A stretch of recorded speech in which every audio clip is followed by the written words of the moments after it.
The fluorescent lights of the terminal hummed a monotonous tune, a constant backdrop to the transient lives flowing through the airport. Eleanor Vance pushed her cleaning cart slowly, the worn wheels squeaking faintly on the polished tile. Her movements were precise, economical, honed by decades of necessity and a lifetime of discipline. At 68, with silver streaking her neat bun and lines etched around her kind eyes, she blended into the background, just another uniform keeping the vast, complex machine of the airport running.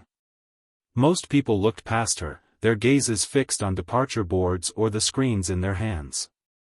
She preferred it that way. Peace was a commodity Eleanor had earned, bought with sweat and sacrifice and ghosts that still visited her in the quiet hours of the night. This job, cleaning up after strangers, maintaining a small corner of order in the chaos of travel, was a form of therapy. It was simple. It was real. It was a world away from the shadows she had once inhabited. A sharp, arrogant voice sliced through the ambient noise. "Hey! Janitor! Get over here!" Eleanor paused, her hand steadying the mop handle. A young man, maybe early 30s, impeccably dressed in a suit that probably cost more than her annual salary, stood near a spill of what looked like expensive coffee near Gate B12. His face was red, his eyes narrowed in impatience. He held a phone to his ear, but his attention was entirely on her. Eleanor sighed internally. Some people saw uniforms and assumed servitude, an invitation for disrespect.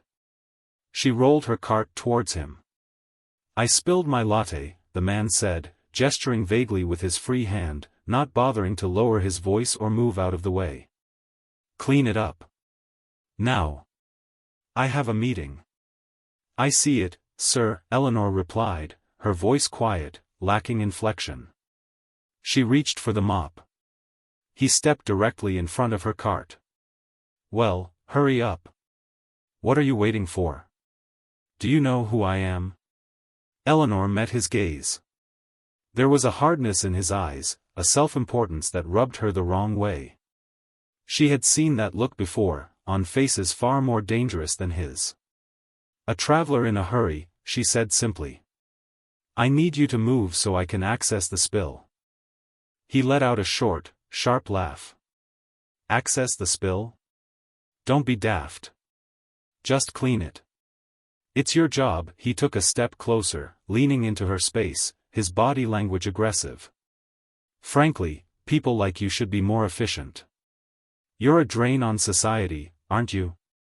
Probably collecting a pension you didn't earn." Eleanor felt a familiar, cold stillness settle over her. It was the quiet calm before a storm, a place she hadn't visited in years. Her hand tightened almost imperceptibly on the mop handle, her knuckles turning white beneath her thin skin. "Sir," she said, her voice dropping slightly, acquiring an edge that was barely perceptible but carried immense weight. It was the voice of command, stripped down and lethal. "You are obstructing my work. Please step aside." He scoffed, taking another step, puffing out his chest.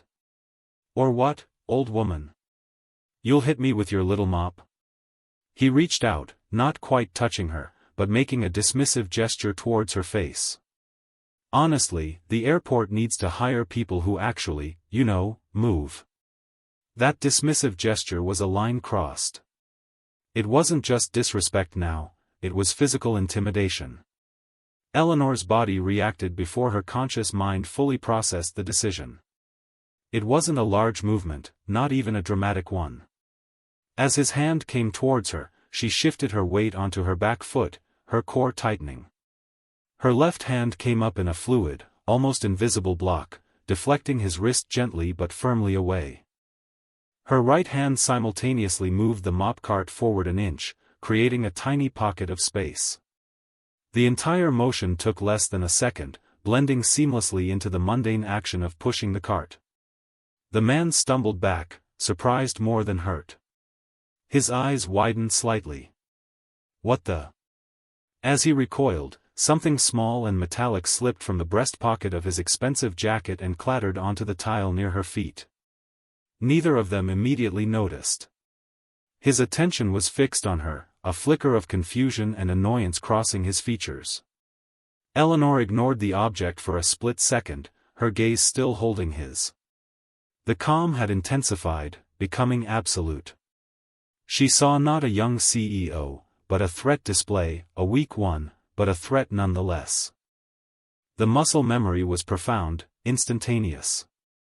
She knew a dozen ways to incapacitate him before he finished his next breath, using only her hands, the mop handle, or the cart itself. But she wasn't in that life anymore. Not if she could help it. She simply lowered her gaze from his, a deliberate act of dismissal. She knelt slowly, deliberately, reaching for the spilled coffee. As she did, her eyes fell upon the object that had fallen from his pocket. It was a silver card case, sleek and minimalist. But it wasn't the case itself that registered. It was the corner of a dark card peeking out, the unmistakable glint of a metallic emblem on black. It was a corporate security pass, high-level access indicated by the color. And the emblem. Eleanor knew that emblem. She knew it because she had spent years hunting down people who wore variations of it. The man, still flustered, cleared his throat. "Well? Are you going to clean that or not?" Eleanor picked up the card case. She didn't open it, didn't need to. The weight, the feel, the glimpse of the emblem were enough. She stood up, holding the case out to him. Her face was neutral, unreadable. He snatched it from her hand, shoving it back into his pocket without looking at it. Finally, he muttered, pulling out a handkerchief to dab at a spot on his cuff. "Took you long enough. Honestly, the service here is pathetic." He finally stepped away, pulling his phone back to his ear and resuming his loud, self-important conversation as he strode off towards his gate, leaving Eleanor alone with the spilled coffee and the sudden, cold knowledge settling in her gut. It wasn't just a rude traveler. The man's pass, the way he acted. There was something more. Something that brushed against the edges of the world she had tried so hard to leave behind. She knelt again, her movements no longer merely routine but imbued with a sudden, intense focus. As she worked, her eyes scanned the area, cataloging faces, exits, security camera locations. The peaceful hum of the terminal now sounded like a rising disquiet. The stain on the floor was just coffee.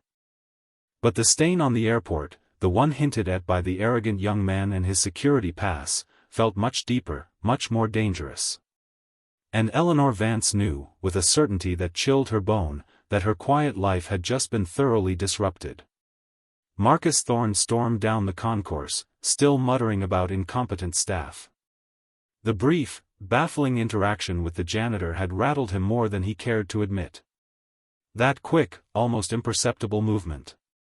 It wasn't what he expected from someone her age, in that job. It had the efficiency of training, something sharp and unexpected. He dismissed it as luck or a fluke, his ego quickly reasserting control. His mind shifted back to the more pressing matter, the shipment arriving tonight. Aero Swift Logistics was his front, a legitimate-sounding company handling cargo and freight within the airport.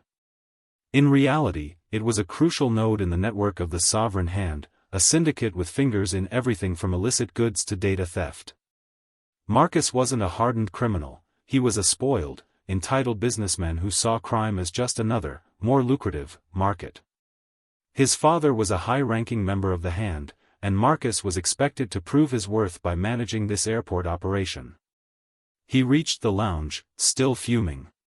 He needed to call Silas. Silas was his head of security, a former military policeman cashiered for excessive brutality. Silas understood dealing with problems. He found a quiet corner and dialed. "Silas," Marcus snapped into the phone. "We have a small issue. That janitor near B12. The old woman." Silas's voice was a low growl on the other end. "Problem, boss?" She was impertinent. Deflected my hand. Some kind of weird move. Annoying. I want her gone. Fired. Today. Silas chuckled darkly. Fired? Boss, we can make things simpler. No, not yet. Just get her off the payroll. Make a complaint. Use the connections we have with airport management. Threaten to pull our contract if you have to. Just get her out of here quietly. Marcus didn't want unnecessary attention. Not before the shipment. Consider it done, boss. Anyone who crosses you learns a lesson. Silas's tone promised unpleasantness.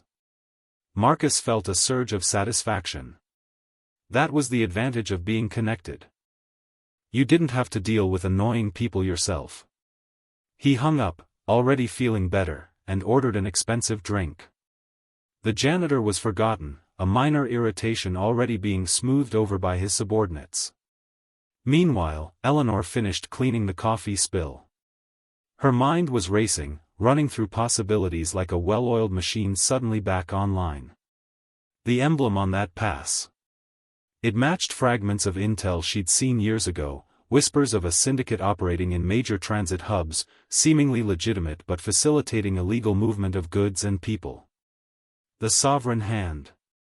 Her hands moved on autopilot, wiping down surfaces, emptying trash. But her eyes were sharp, observing. She noticed the pattern of certain individuals in the cargo areas, too well-dressed for stevedores, too watchful for ordinary travelers. She saw a specific delivery van making questionable stops, the drivers wearing uniforms she didn't recognize but bearing logos similar to the one on Thorne's Pass. This wasn't just random crime. This was organized, operating right under everyone's nose, using the airport as a conduit. And the arrogant young man, Marcus Thorne, was part of it, likely a manager. She finished her shift, the routine a calming anchor in the rising tide of her unease. As she clocked out, she noticed a security supervisor watching her with a neutral expression. Ben Carter. He was solid, former Air Force security forces, quiet and observant like her.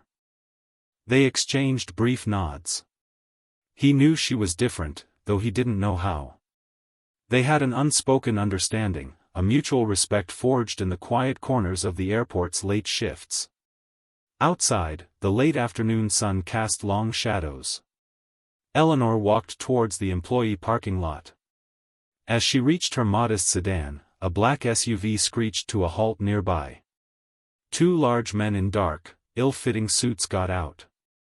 Their faces were hard, their eyes cold. Silas and one of his goons. Eleanor Vance? Silas asked, his voice rough. Eleanor paused, her hand on her car door handle. She didn't betray any fear, though a cold knot tightened in her stomach. She hadn't expected them so soon. That's me, she replied calmly. You had an interaction with our boss today, Silas said, taking a step closer. Marcus Thorne. You disrespected him. I asked him to move so I could do my job, Eleanor corrected, her gaze steady. He was obstructing me. Silas sneered. Nobody obstructs Mr. Thorne. And nobody talks back. He wants you to understand the consequences of disrespect. The second man moved to flank her, cutting off her path to the driver's seat. Eleanor's mind calculated distances, angles, potential weapons, car keys in her hand, the surprisingly sturdy cleaning supplies still in her trunk if she could get to it, the environment itself. The adrenaline began to flow, not a jolt, but a smooth, cold infusion that sharpened her senses. I understand my job, she said, her voice still quiet. And I understand people who think they can intimidate others. Silas laughed, a harsh, unpleasant sound. Intimidate? Sweetheart, this ain't intimidation. This is a warning. Forget Mr. Thorne. Forget what you saw today. And maybe, just maybe, find a new job. Somewhere far from the airport, he took another step, raising a hand as if to grab her arm. Eleanor didn't wait. Her car key was already positioned in her hand, the tip extending slightly. In a single, fluid motion, she pivoted on her left foot, bringing her right hand up and across in a sharp, short arc. The key tip connected with startling force against the median nerve bundle just below Silas's elbow. Silas cried out, his arm going instantly numb. He stumbled back, clutching his elbow. The second man lunged. Eleanor dropped low, rolling sideways under his reaching arms. As she came up, she swept his legs out from under him with a quick, powerful kick to the shins. He hit the asphalt hard with a grunt. Eleanor didn't hesitate. She didn't need to teach them a lesson, she needed to escape and process. She yanked open her car door, dove into the driver's seat, fumbling briefly with the key in the ignition. Silas, recovering, roared in rage. Get her! The second man scrambled to his feet, pulling something metallic from inside his jacket. A pistol. Eleanor started the engine. Tires squealed as she threw the car into reverse, backing up hard and fast, narrowly avoiding the second man's clumsy aim. A shot rang out, the bullet pinging off the side of a parked car near where her head had just been. She slammed the gearshift into drive and accelerated out of the parking lot, heart pounding but her mind frighteningly clear. They knew. Or at least, Thorne suspected, and Silas confirmed she wasn't a typical target.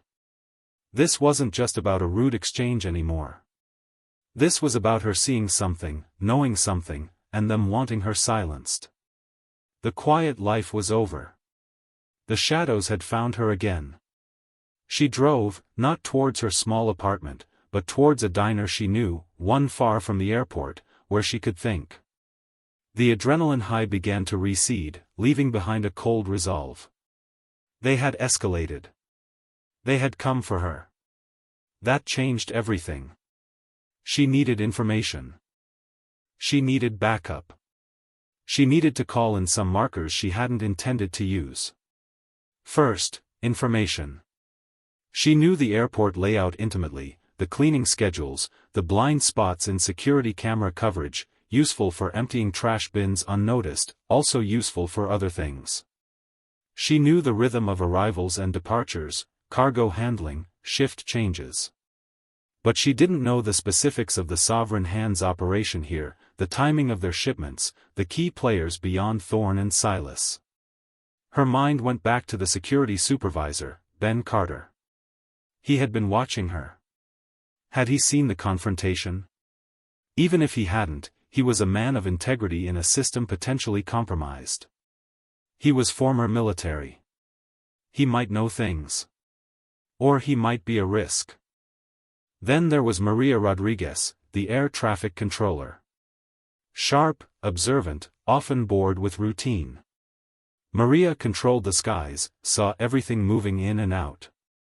If anything unusual was happening with cargo flights, Maria might see it. And then there were the others. The ghosts from her past. The people she had served with, the ones who understood the kind of darkness she had faced. They were scattered now, living their own quiet lives, but the bonds forged in the crucible of service were not easily broken. There was Sergeant Major Miller, retired now, ran a small, discreet security firm. There was Specialist Anya Sharma, brilliant with tech, could find anything buried online. There was Captain David Chen, now a lawyer, but with sharp strategic mind. She pulled into the diner parking lot, the smell of frying onions and brewing coffee a strange comfort after the sudden violence. She needed a clear head. She needed a plan. And she needed allies. She ordered coffee, strong and black, and sat in a back booth, her eyes scanning the entrance, the parking lot, the street. The constant vigilance of her old life snapped back into place with chilling ease. It was like riding a bicycle, a dark, dangerous bicycle you never wanted to ride again. Marcus Thorne slammed his fist onto his desk. She did what?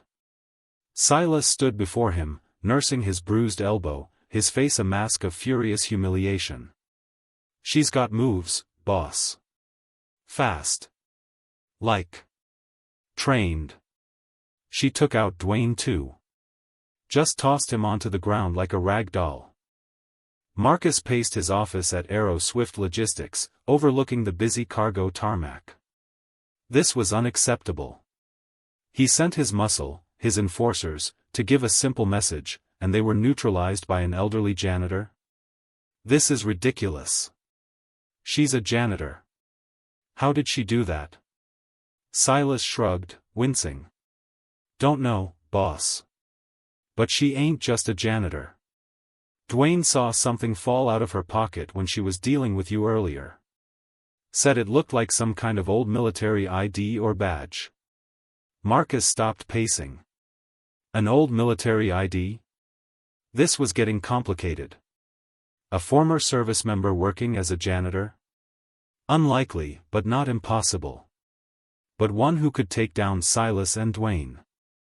That was something else entirely. Find out who she is, Marcus ordered, his voice low and dangerous. Every single thing about her. Service record, anything. And find out if she has connections. Anyone else at the airport? Anyone from her past? On it, boss. And Silas, Marcus added, his eyes cold. Next time, don't underestimate her. And don't fail. Understood, boss. Silas left, his pride wounded, a cold knot of fear settling in his gut. He had tangled with tough people before, but the speed and efficiency of the old woman. It was unsettling. Marcus stared out the window at the airport operations below. The janitor. Eleanor Vance. A problem he had created with his arrogance, and now it was potentially a serious threat to his operation, to the Sovereign Hand's plans. He had to deal with her. Permanently. Eleanor sat in the diner booth, the coffee growing cold. She had made a few calls, brief, coded conversations with numbers she hadn't dialed in years. Old friends. Old colleagues. The network was dormant, but not dead. They were cautious, asking the right questions. Need a read on a situation, potential compromise, operating in a sensitive environment. She reached into her pocket, her fingers closing around the small, smooth object she kept there, worn and comforting. It wasn't a badge or an ID. It was a challenge coin, heavy and solid, given to her after a particularly brutal operation decades ago. A reminder of who she was, and what she was capable of.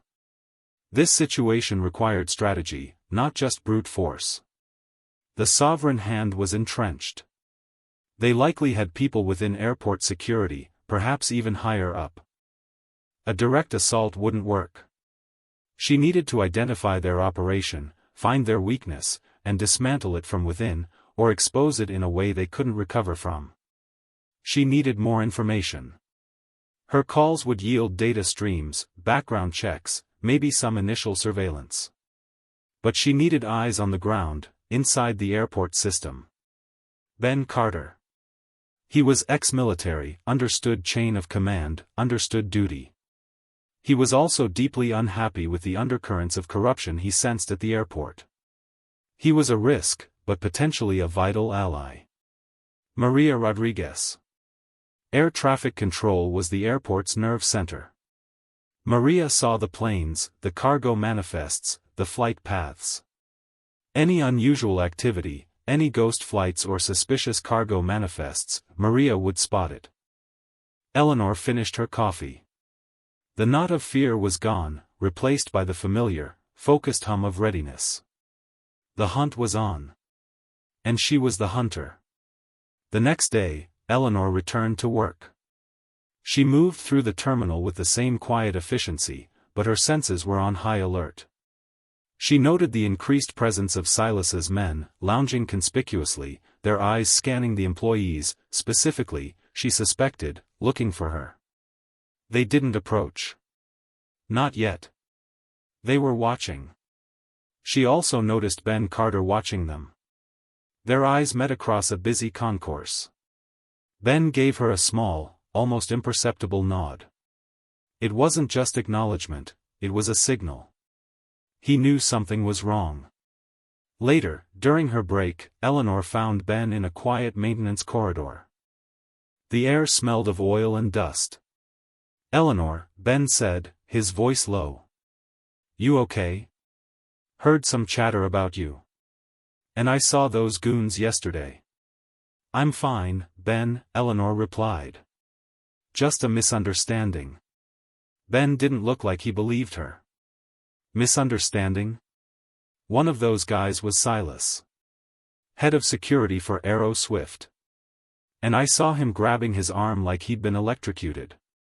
And Dwayne's got a nasty bruise on his shins. Eleanor didn't react. Ben leaned closer. Listen, Eleanor. Arrow Swift is bad news. Everyone knows it. They're pushing people around, contracts are shady. I've seen things. Weird cargo manifests, flights showing up off the books. My hands are tied. Management tells me to stand down. He looked frustrated, defeated. They've got someone high up. Eleanor met his gaze. His integrity was clear. Someone high up like. Maybe in airport administration? Or higher? Could be. Whoever it is, they cover a lot of tracks. Ben hesitated. Look, Eleanor.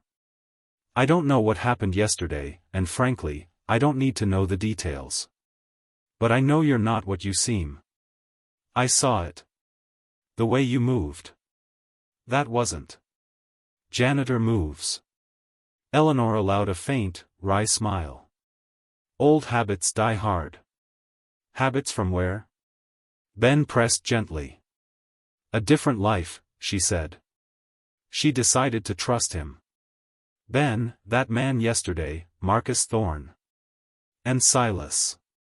They're part of something much bigger than just Arrow Swift. They're part of the sovereign hand. They're using this airport for illegal operations. Ben's eyes widened. The sovereign hand? I've heard that name. Nasty piece of work. They came for me yesterday, Eleanor continued, keeping her voice level. A warning. They know I saw something. Or they just didn't like being challenged. Either way, they see me as a problem. And they will escalate. What are you going to do? Ben asked.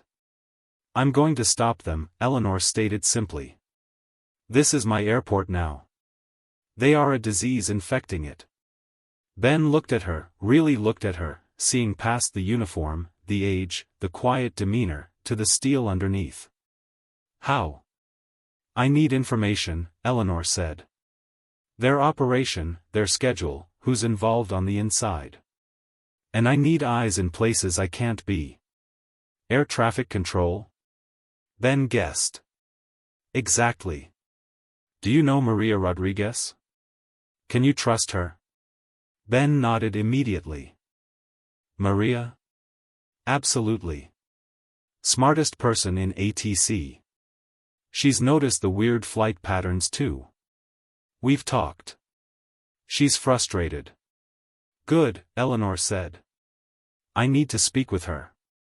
And I need any intel you can gather from the ground. Strange vehicles, unusual cargo movements, names you hear.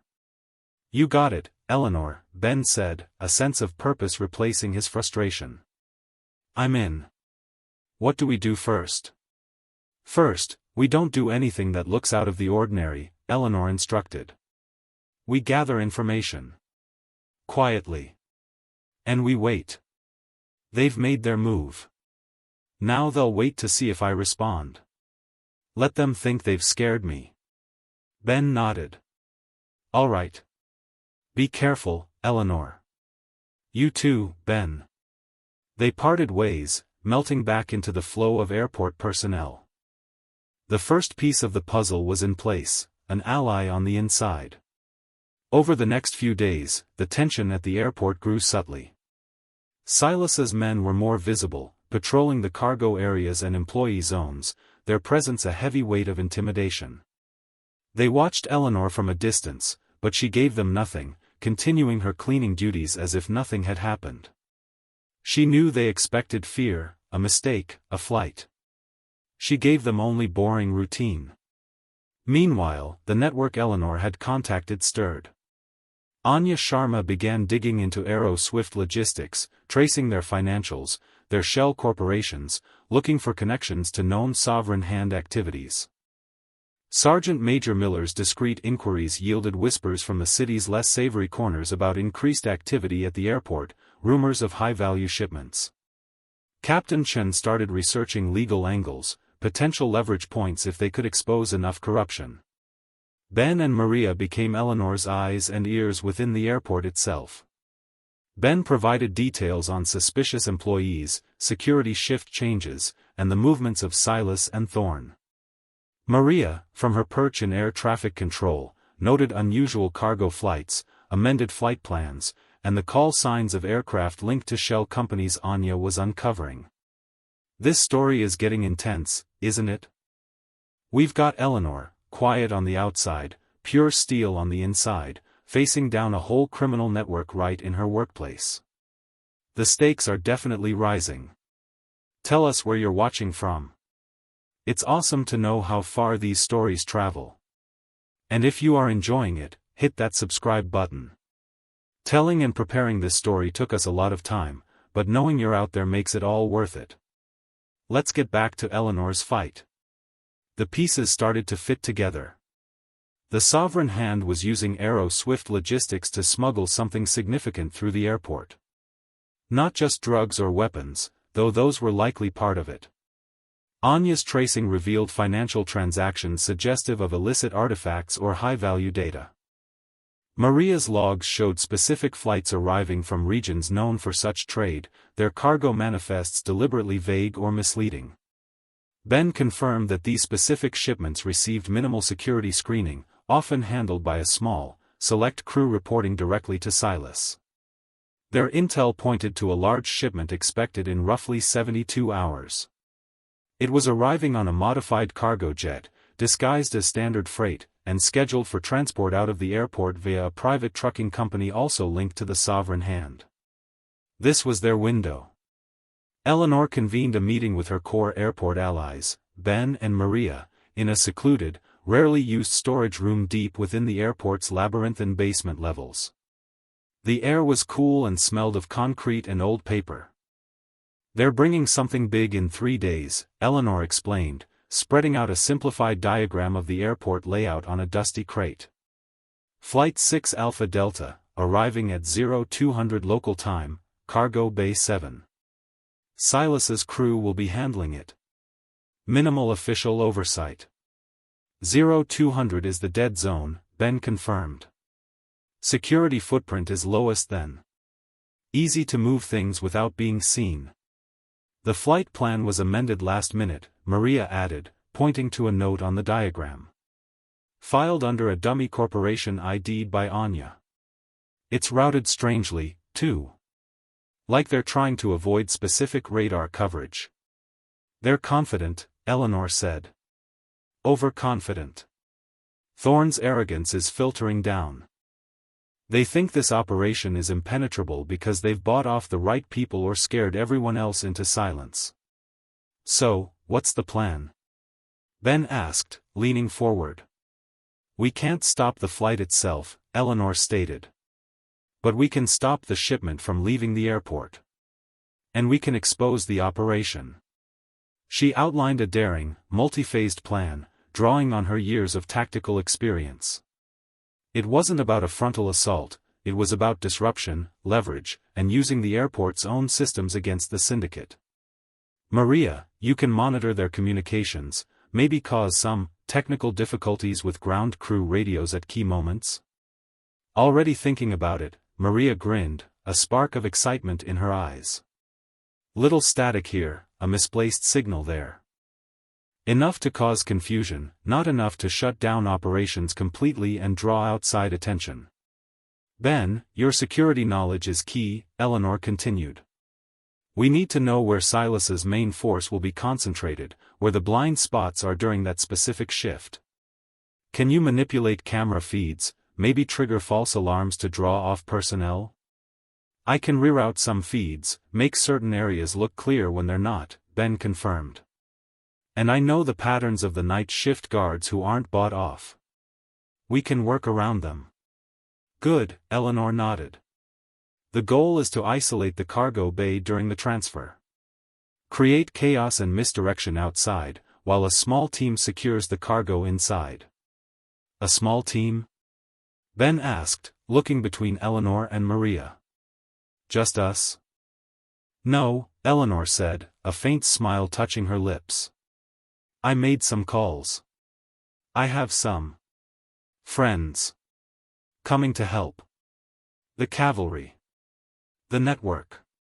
The ghosts from her past, ready to answer the call to duty one last time. Marcus Thorne felt a nervous energy buzzing in the air. The big shipment was coming. The payout would be enormous, enough to solidify his position within the sovereign hand, prove his father wrong about him being soft. Silas assured him the janitor wasn't a threat. She's laying low, boss. Probably packed her bags. Scared her straight.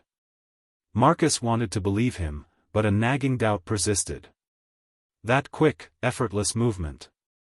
It didn't fit Silas's dismissive assessment. He increased Silas's budget for personnel, brought in extra muscle, hardened men from outside the airport who owed loyalty only to the hand. He reinforced security around Cargo Bay 7, ordered patrols doubled. He was taking every precaution. He wouldn't fail.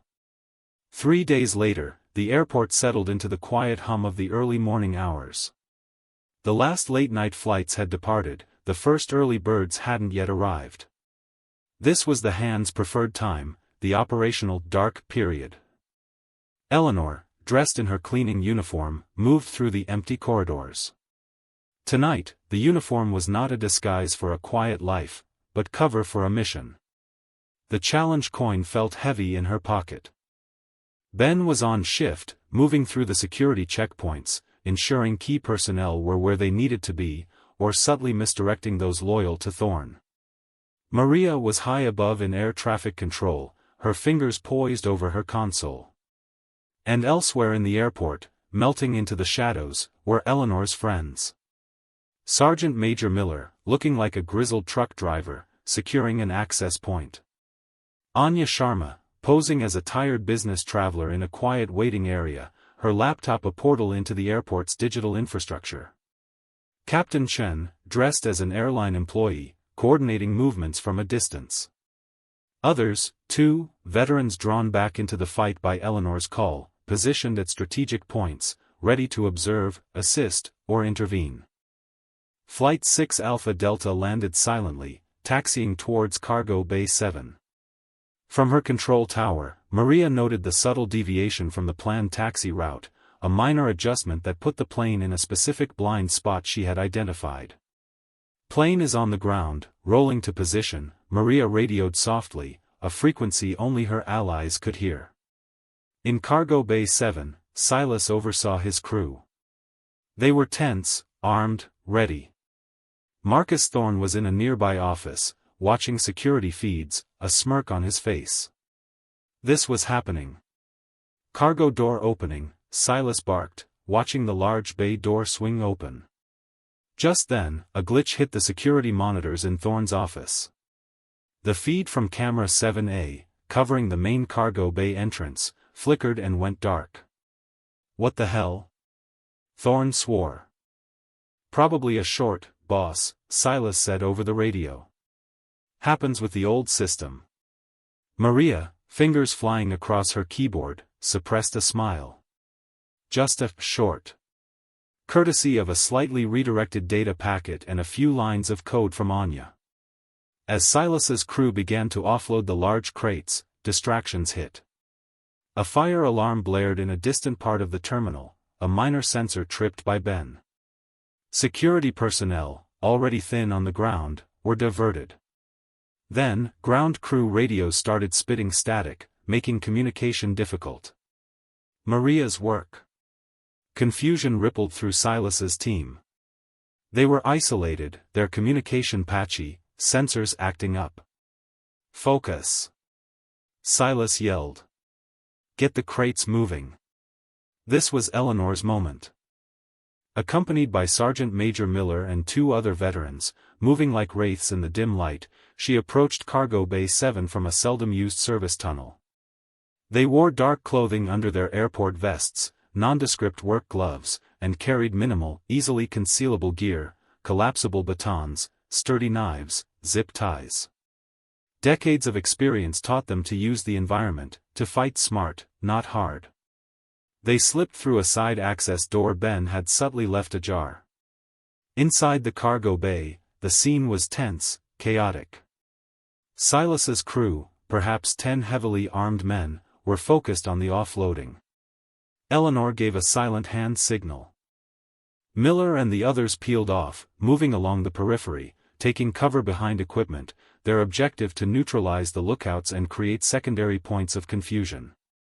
Eleanor moved towards the center of the bay, directly towards Silas. She blended into the shadows, her movements silent, efficient. She wasn't rushing. She was a predator, closing in. Silas, stressed and distracted, didn't see her until she was only yards away, emerging from behind a stack of pallets. "Hey! You!" he yelled, raising his weapon. Eleanor didn't pause. She sprinted forward, low and fast. Before Silas could get a clean shot, she tossed a handful of something small and bright, ball bearings, across the polished concrete floor between them. Silas's men, focused on the crates, stumbled, their formation breaking. Silas fired, but Eleanor was already in motion, using the scattered ball bearings to slide in a controlled maneuver, covering ground faster than he anticipated. She closed the distance in a breath. Her first move was targeted at his weapon hand, a sharp, precise strike with her forearm to the wrist, reinforced by her body weight. Silas roared in pain, dropping his gun. His second-in-command moved towards her, but Miller was already on him, a silent, brutal efficiency to his movements, ending with the man secured with zip ties. Eleanor engaged Silas in hand-to-hand. He was larger, stronger, fueled by rage and surprise. But he was slow, his movements telegraphing his intentions. Eleanor was a blur of controlled force, deflecting his wild swings, targeting pressure points and joints with brutal economy. A knee strike to the gut doubled him over. An elbow to the back of the neck sent him to the ground, gasping. Around them, the other veterans were engaging Silas's remaining men, the element of surprise and superior training giving them a decisive edge. It wasn't a prolonged gun battle, it was swift, brutal close-quarters combat, over in minutes. Weapons were neutralized, men were subdued and zip-tied. Eleanor stood over Silas, breathing steadily, showing no signs of exertion. He looked up at her, fear finally replacing the arrogance in his eyes. "Who are you?" he croaked. "Just the janitor," Eleanor said, her voice low and cold. "Here to clean up the mess you made." With Silas and his crew secured, Eleanor and her team turned their attention to the crates. They weren't labeled with standard manifests. A quick inspection revealed sophisticated locks. Anya, guided remotely by Eleanor, worked to bypass the electronic security. Meanwhile, Marcus Thorne, back in his office, was panicking. All feeds from Cargo Bay 7 were down. Radios silent. He couldn't reach Silas. Something had gone terribly wrong. He grabbed a briefcase and his personal weapon. It was time to disappear. "Cargo secured," Miller reported to Eleanor. "And Anya's got a look inside the main crate." Anya's voice came over their discreet comms. "Eleanor, you won't believe this. It's not just artifacts or cash. There are schematics. High-level, proprietary tech. And also a manifest for something else. Something biological. And a list of names. Targets." Eleanor's face hardened. Not just smuggling. Something far more dangerous, more insidious. This wasn't just about money, it was about power, control, perhaps even biological warfare or blackmail on a global scale. The sovereign hand's reach was far greater than she'd imagined. "Get that data secured, Anya," Eleanor ordered. "Captain, prepare the exit strategy. Miller, secure the crates. Ben, Maria, initiate full lockdown procedure for the cargo area. Report everything suspicious to official channels now. Make sure the paper trail is undeniable.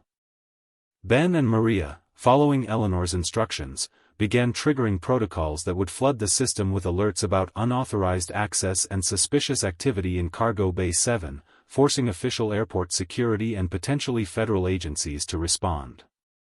They simultaneously ensured that logs detailing the arrival of Flight 6 Alpha Delta and its unusual handling were prominent and unerasable.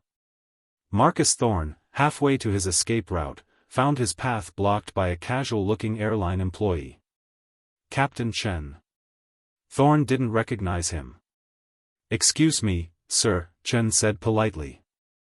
"There's a situation in the cargo area. All exits are being secured. Airport security is recommending everyone stay put. Get out of my way." Thorne snarled, reaching inside his jacket. Chen moved with practiced ease, intercepting Thorne's arm, twisting the weapon away before Thorne could clear leather. Chen wasn't as physically imposing as Silas, but his movements were sharp, precise, backed by years of military police and tactical training. Thorne found himself disarmed and restrained before he knew what was happening. "You made a mistake, Mr. Thorne," Chen said calmly, securing zip ties around Thorne's wrists. "You messed with the wrong airport." Within minutes, the airport was swarming with legitimate security forces, drawn by the alarms and the undeniable digital footprint left by Ben and Maria. They found Silas and his men zip-tied in Cargo Bay 7, surrounded by crates containing not just smuggled goods and tech schematics, but evidence of a plot that reached far beyond the airport walls. They found Marcus Thorne secured near an exit, sputtering in outrage. Eleanor Vance, having ensured her friends were clear and the evidence secure, simply melted back into the shadows.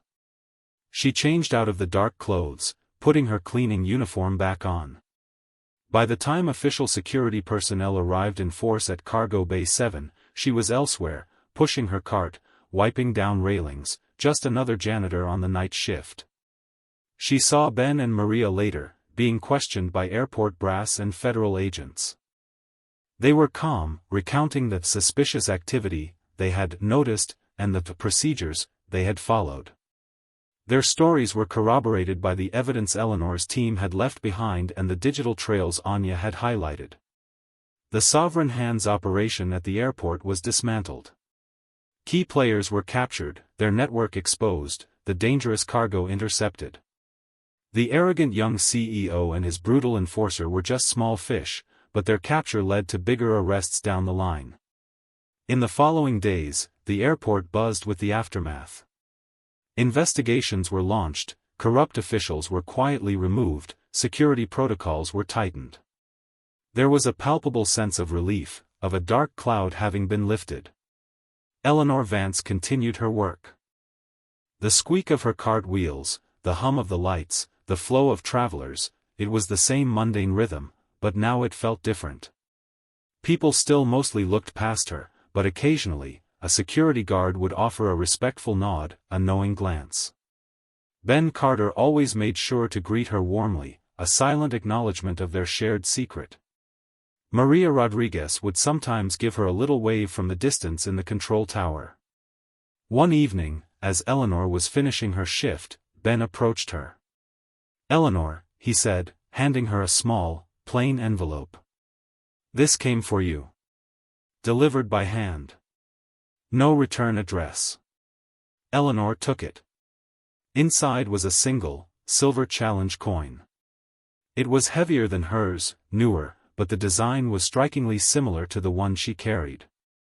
On one side, engraved subtly, were the words, "For duty and honor," on the other, simply, "From those who remembered." Anya, Miller, Chen, and the others. They hadn't just helped, they had acknowledged her, their former operative, their colleague, who had stepped out of the quiet and back into the fight when called upon. A genuine smile, rare and luminous, lit Eleanor's face. "Looks like you got some friends looking out for you," Ben commented gently. "Looks like I do," Eleanor agreed. She slipped the new coin into her pocket alongside her worn, familiar one. She was still the janitor. She still found peace in the quiet order of her work. But she was also Eleanor Vance, former operative, protector of innocence, warrior for justice. The airport was clean, not just of spills and trash, but of a far more dangerous kind of filth. She walked out into the night, the challenge coins heavy and comforting in her pocket. The quiet life had been interrupted, but perhaps, in saving her small corner of the world, she had found a new kind of peace, one that included the knowledge that she was still capable, still connected, and still, when it truly mattered, a force to be reckoned with. She had taught a spoiled CEO and a criminal syndicate a lesson they would never forget: underestimate the quiet ones at your own peril. Especially the ones who know how to clean up more than just floors. Up next, you've got 2 more standout stories right on your screen. If this one hit the mark, you won't want to pass these up. Just click and check them out.